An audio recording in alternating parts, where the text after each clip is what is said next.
They gon' love me for my ambition. Shout out to everybody out there in the world. You guys could be anywhere in the world, but you're here with us today. Complex Ambition Sound. My name is YI. And today we have a special random guest, but awesome to us. Absolutely. It's almost too special. Kelci Saffery. We are so excited to have you here. Part of the Netflix fucking phenomenon at this point. Yeah. Tiger King. We're really excited. This whole thing is really, it's caught like a wave on its own, but like, us respectively, we actually look more into it like actual like human beings, and Absolutely. You're one of those human beings that we connected off bat. We were like, wow, that's a really Saff has a really genuine energy. Yeah, and it juxtaposes everybody else because you're like the mellow one and like the level-headed one. David Spade pointed it out, and I thought it was fantastic. The documentary, like, it was just wild. So I want to know, was the documentary like, is that crazier than what the real life actually was? No, absolutely. That was real life. That was real life. Everything about it. Yeah, sir. It was real life for almost 10 years. Jeez. Every single part of the people that you guys are enjoying and being entertained by, I mean, that was my life, for so long. So, yeah, there's nothing that's made up in any of that. Wow. I mean, yeah, that was as real as it gets. Jeez. And before we get into your story, I want to know, do you know how Netflix got a hold of Joe's story? Yeah, the filmmaker and producer on that special actually have been working with us for years. Yeah. Filming us for years. I never knew that it was going to be this big Netflix special. Yeah. We've had people come to the park and film us all the time. Yeah. And Joe was a big part of that because he had his TV show or webcast show. Absolutely. Yeah. At the time, I would have never thought that it would have been this Netflix special. I just thought it was another camera crew coming in, doing a thing on us, and that'd be it. So they didn't explicitly say what it was gonna be on, like the Netflix documentary? Not to me. Until obviously after the whole event took place. So after the case and whatnot, after he was incarcerated. Wow. Then that's when it came out like this could be actually something big and something real. And, yeah. Wow. I actually was participate in it, to be honest. I actually declined. Yeah, and they were like, "Hey, man, this story's going to be told no matter what. And it's probably best that you be the one to tell your own side." So That's a good but I point. did. It's a good point because, especially your story is so unique, it might as well include it, and not have it fabricated by, someone else's perspective. Absolutely. And your side of the story is a cool one, especially what happened to you. Like, can you break that down? Like, exactly how it fucking feels to get, like, your arm bitten by a tiger? And when was it actually? Like, how long ago was it? Man, I'll tell you, it was maybe 15, 20 seconds from the minute he bit me to the minute he let me go. Wow. It was 20 seconds. So it was immediate, it was quick. But, the damage was done at that point. So I know exactly what I'm getting myself into when I work with these cats. I worked with them for so long. I know what they're capable of. You walk a tiger, 500-pound tiger on a leash, you know what it's capable of. No, absolutely. Absolutely. And did that love of these animals draw you in? What was it specifically, and how did you get drawn in specifically to Joe's zoo? Right. No, it was definitely the passion. I've always wanted a tiger. Since I could say tiger, I've asked for one for my birthday. Wow. I was born and raised in Hawaii. You can't have them in that's Hawaii dope. Wow. Yeah. Island vibes. And so, as soon as I was able to, I was like, this is what I'm doing with my life. I was in the Army. So when I got out of the Army, the first thing I did was, where can I go and just live out my dream? And that's exactly what I did. Wow. So how long were you in the Army before you went to work at the zoo? I was in the Army as soon as I got out of high school in 2004, and I didn't get out to 2010. Wow. And when did this the filming of this documentary take place? What year was it exactly? Like, how far? Like, is this old? How old is this footage? Well, a lot of it's pretty recent. Most of the stuff that you guys see with obviously me in it or anything on park, direct interactions with the animals, that was filmed over a 4-year process maybe. So 4 years ago is when they started. Wow. That's amazing. 4 or 5 years. Wow. And you got to Oklahoma, and how exactly did you run into Joe? Did you run into Joe? Was he the one who handpicked you? Because I know he likes to handpick people to go work for him. Right. Actually, no. I transitioned out of the Army in Fort Sill, Oklahoma. So what I did was just a basic Google search. I literally put tigers in the Google search. Wow. It was like the fourth thing that popped up. His zoo was the fourth thing that popped up. As far as just tigers in Oklahoma, you know. So I shot him an email, and after a couple of days, he responded to me like, "Hey, if you want to check it out, come check it out." The day I walked on that park, I never left for 10 years. Yeah, you were in love right there and then? Oh, man, absolutely. The day that I stepped in that park, I was able to, you know, be a part of cleaning the cages and feeding them and watering them and even standing next to them in such a close proximity. Yeah. And I was hook, line, and sinker right there. And it seems like the documentary, like, it didn't even focus on that, the animals at a certain point. It became like the backdrop of the story. But what's interesting is how you went into it with this love, right? And then everybody had their own personalities. Everybody was a character, especially Joe. And that itself overshadowed the animals in that sense. How did you, being the type of person you were, what appears to be like a person who's more mellow, more grounded, really mesh characters with these other personalities on the park? Man, you know, that question is so funny to me because I genuinely never really paid them any mind. I was so consumed. Let me tell you guys something about getting up every single day, hearing them for one. It would wake me up in the mornings. What time would you wake up? Maybe around 6:30, 7 a.m. Wow. You know, and we're on by 7:15, 7:30. You know, the park opens at 10, and there's a lot to be done. Oh, absolutely. So just my mornings starting off that way, and then knowing that by that afternoon I would have, you know, had my hands on just multiple animals up until that point.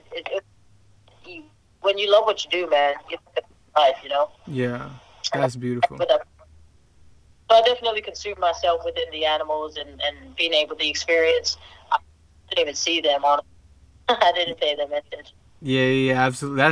That's good for you. I think that worked out great for you. You're not in the controversy that's happening right now and nothing. Mm-hmm. Right. Yeah, no, it was never about that. You know, I've said it a time or two. Joe is all about being the star of the show. Me personally, I've never been that way. You know, Yeah. I've been super all my life. I was okay to just be in the background. That's my personality, I think. Also, I'm reckless, so I get into a lot of trouble. Oh, You know, yeah? so I've been on the news and I've been in trouble and, you know, I've done all that. I'm just not into it anymore. Yeah, I just absolutely. want to be happy, you know. That's good. That's good for you. It seems like a troublemaker came into the picture when what was it? Jeff Lowe came in. Yeah. And it was like a different energy, like a different vibe. Can you talk about his appearance in the park and what that meant for everybody else? Right. When I was introduced to Jeff, it was, you know, he's the new investor and he's gonna make some big changes around here, which was probably the first time I've ever looked at the dynamic of the park outside of the animals' view. You know, like now we have this new dynamic up top in the leadership position where different calls could be made, you know, different moves could be made, and that directly affected me in the sense that it directly affected the care of the animals. So that's kind of how I approach Jeff on a daily basis. And he's cordial. He's a businessman by nature, so he knows how to talk his way out of anything. So there wasn't much conversations between me and him. I think at the heart of it, like I said, we just had different interests, honestly. Different lifestyles, different interests, nothing in common. Yeah. So we just didn't. There's no relationship, no formality. There's really nothing. We work together because we work together. So Yeah. and for me, I'm happy about it. Yeah. And his partner too, his right hand man, seemed pretty weird too. Alan, what's his name? Alan, correct? Yeah. Alan, I actually worked more directly with Alan on a daily basis because he was, you know, the maintenance guy. He was the everything all around go-to Handyman. guy. Yeah. He could do anything right. So, and let me tell you something about Alan. He's different. Yeah. Alan's different. You know, you could tell he's been through a thing or two. So we got along. I'll be honest with you. We got along because there wasn't much to talk about, but there was a lot to be said. So. Oh, that's a quotable. That's a quotable. You got a quotable. Hey. That's crazy. So what eventually happened to the park that Jeff Lowe was building with? Was it Tim? Yes, sir. So what's up with that right now? Is it in Vegas? Is it what's it going on? Yeah, I don't know. When I disconnected from the park in 2018, I completely cut off any contact or ties or any actual. You know, I just didn't want to know anymore. Mm-hmm. I actually left Oklahoma because I couldn't. I moved a couple of cities over from just to get away from the park. And even that was like people would be approaching me. Hey, what's going on with the park? Hey, So I ended up moving out of the state. Oh wow! So where are you right now? I'm in California right now. Okay, and how you like it over there? What are you doing over there? I just work a typical, boring American clock in, clock out warehouse job. Yeah. It pays my bills, so I'm happy about that. No, absolutely. God bless. You got to do what you got to do at this point. Yeah. It's a shame that you're not with the animals that you love, but it's better than be them animals over there. Right. I still have, connections within the industry. So I still am able to interact with these animals, but I just don't want to be a part of the industry. So I'm strictly a customer now. Okay. Oh, it makes sense. Okay. It makes sense. So do you own any animals currently at all? I do not. No, everything that I did, I was sure to place them in a different home when I left the park. Oh, okay. That's amazing. Do you have any idea of what happened to the original zoo, the GW Zoo? As far as what happened to it, it was mainly just a name change. They had to because of the lawsuit. Okay. Yeah. All right. I mean, they didn't have to, but they just didn't want the stigma. You know how it goes. Yeah. Those stuff. So that's really what that was. It's the exact same station, obviously the exact same everything except the name. Yeah, no, it makes sense. Absolutely. And when it comes to, everyone's up in roar, obviously, about, Joe being such a, crazy individual or just unique. But also, one can say that he might have had cracked the case when it comes to the whole Carole situation. So what's your opinion on that? Do you have your own conspiracy? Are you on Joe's side? I've heard about this woman since the day I've set foot on that park. I've heard about it every day, constantly driven in my head. But as far as an opinion, no, I know her only through working in the industry. She's reached out to me, and I said the same thing to her that I said to everyone else. I just don't want to be a part of the feud, the animals I don't want. And that was pretty much it. So I know she's capable of a lot of things. She's in so many ways.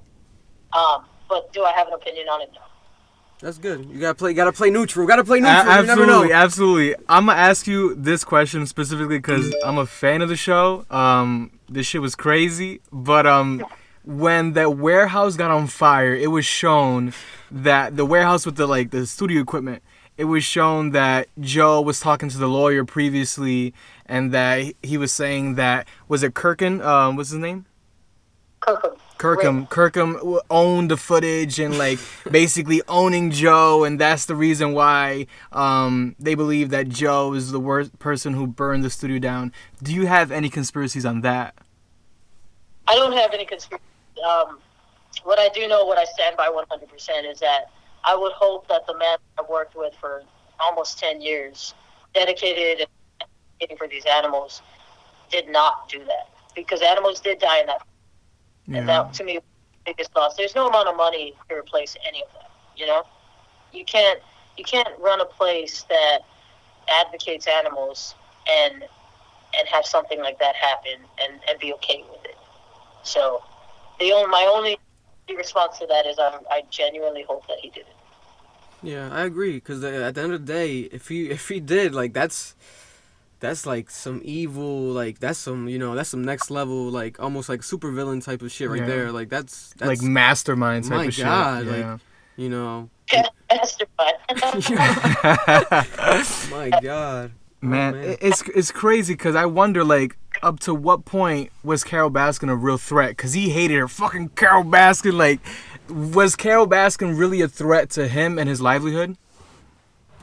I think because of the amount of followers or following that she has, the size of her following, and man, are they loyal fans. I think he took it as a threat, As far as was it a direct threat to the animals, or just how we interacted or what we do with the animals. Yes, because she's pushing laws like there's certain legislative laws that she stands behind and she's always stood behind.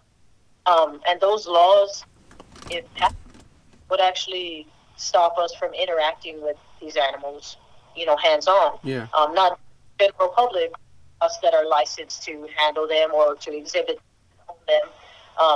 So it's kind of like someone telling you that you can't pet your own dog in your own house. And in my opinion, I don't think it's fair. I mean, I was in the military and I fought for, home of the free because of the brave. So I think that if Joe's doing his thing, as long as no animals are being hurt, I don't see anything wrong with it. If Carole's doing her thing and no animals are being hurt, I don't see it. But that's just my personal opinion. Yeah. Do you think there's justice in what's happening right now for everyone? I think that closer to justice because so many eyes are on this right now. My biggest my biggest joy out of this entire thing was that the world now can see. The animal industry, although big in our eyes, it's small and minute compared to what other people are concerned about. There's obviously more people that don't care to touch or see or even a big cat or a lion or something like that. Then there are people that are willing to. So we were already the minority, and in my opinion, it's just a way for us to get some awareness to it, which is why we did on Park anyway. Every time we allowed anyone to interact with these animals on a daily basis in the way that we do, somewhat draws us as far as passion or even just awareness, If I can hold this baby tiger, maybe there's a chance that I would want my children to be able to do the same thing down the line. Yeah. Children's children. So, I stand strong behind that for sure. 100%. Yeah, That's that makes beautiful. sense. That connection is definitely one that can't be fought. It's hard to debate that. Especially with such a beautiful animal, such a powerful animal as well. Did you ever see yourself? You obviously said you didn't mind obviously going through such a traumatic experience, but do you have any regret maybe having that being displayed to the world? Because would you say this is you losing your arm? Would that be the most obviously traumatic experience you faced? Because you did go to the military, but from what I'm aware, you didn't lose any limbs or anything while you were there. Oh, I did not. I came home fully intact, but leave it up to me to get injured on an animal park. I mean, if that doesn't sum it up, I can't tell you what. My biggest thing was even when after my incident and they started to cover it on the news and whatnot, the only request I had for everyone was that I tell my family before my name hits the news, and they were very respectful of that. And then, of course, the news didn't show any actual images or footage of the actual incident, whereas this did. And I think for my family, that was a little bit of a shock. That was the only thing that was whoa, real. They're seeing what I went through, Other than that, no, I think they did an awesome job putting it together. Yeah, well, that's amazing. Was there anything that you learned yourself, kind of maybe almost any wow moments from watching it? And did you watch all episodes of the documentary yourself? Yeah, I watched.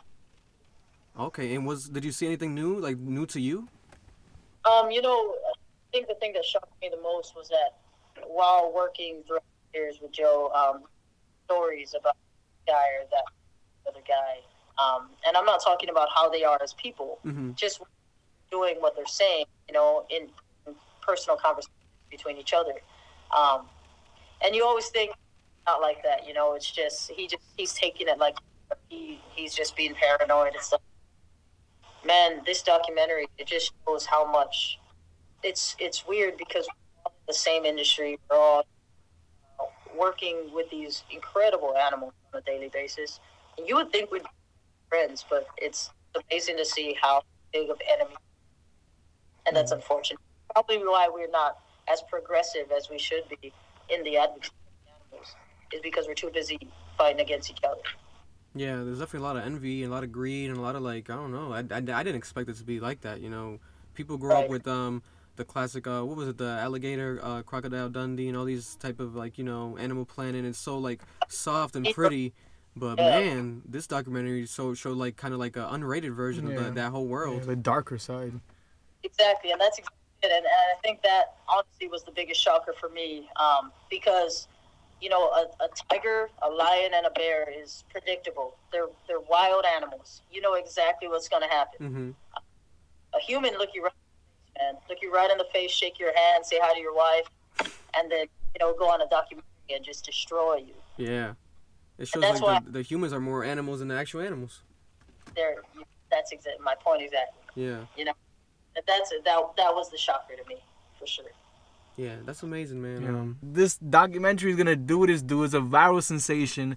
Can you just say a little bit, like, what do you think of that? Like, it becoming this monster thing on the internet. I mean, I knew there was a story to be told there, honestly. It's pretty obvious. Like Rick Kirkham said, I mean, Joe Exotic is a reality TV show, period. Yeah. But as far as, for me personally, as far as all the attention that I'm getting, it's pretty incredible and surreal. I'm like I said, I'm low-key. I've been low-key all my life, and this is different. So I'm navigating it as best as I can and taking it a day at a time, you know, trying to stay positive. No, absolutely. Your energy is contagious. It's dope. It's dope talking to you. Yeah, you're a real humble vibe. person. Yeah, really chill vibe. There's a bunch of crazy motherfuckers on this, you know, documentary, but you're not one of them, you know. So that's a good thing. You keep it like level-headed. How's everything right now during the coronavirus? How are you taking up? Like how's everything right now? You good? How are you and your family? Yeah, no, we're good. They're first and foremost. So for sure, you know, when I wake up in the morning, as long as they're taken care of, then I can get on with my day. We're doing good. Obviously, like everyone else's kids in the world, mine are going crazy and getting restless inside the house. So it's all about creative, you know, a lot of sidewalk chalk and stuff like that. Yeah. No, 100%. But that's beautiful, man. We hope you guys take care, and until next time. Yeah. Thanks, right. guys. Take care. God bless. Take it easy, Saff. And there we have it, guys. That was the interview right there with Kelci Saffery, one of the unique individuals from the Tiger King documentary. In my opinion, the best documentary of all time. Oh, Jesus Christ. I've watched plenty of them. It was interesting. It was different. It was funny. And think that it's fucking real life. Like, those what happened in documentary, bro, like, if you write that in a script, be like, nah, this is too crazy. Yeah. He's too crazy. We can't. Everybody's gonna be, oh, this is unbelievable. Yeah. But this is like real life. It's not even a script. It's not even like. But that goes to show you, like, we've been around people in certain situations where we'd be like, damn, this could be a movie, or this could be a documentary. So they had to have that feeling the whole time, and Kelci definitely gave us that energy that she did. You know what I mean? My God. When she got her arm taken off, right? I didn't know she had one arm the whole time until it got to that, though. Until it got to that in the documentary. Yeah. I'm like, what? Because she had like a jacket, bro. Yeah. Like, it would be like that. She was hiding her arm. Yeah. But like, bro, you have to understand, she got her arm bitten off, right? And then this motherfucker is walking around with a paramedic's jacket. Joe is walking around with a paramedic's jacket. How do you have the time, nigga, to go wherever you need to go and find that shit real fast? Like, immediately, I gotta find my paramedic's jacket. I gotta go get that shit. He was smoking cigarettes, so stressed out. Oh my God. I'm never gonna financially recover from this. Like, I'm never gonna financially recover from this. I was like, my God, he's not. I was like, nah, he's not. I was like, damn, there's probably a huge lawsuit. Here we have a music video compilation by Joe Exotic. Basically, his mini album, you would say. One of the best artists of all time. And I heard it's not even him. I heard it's not even him. Here's a clip of that reaction. Thank you, guys. Shot him with the 9. Shot him with my 9.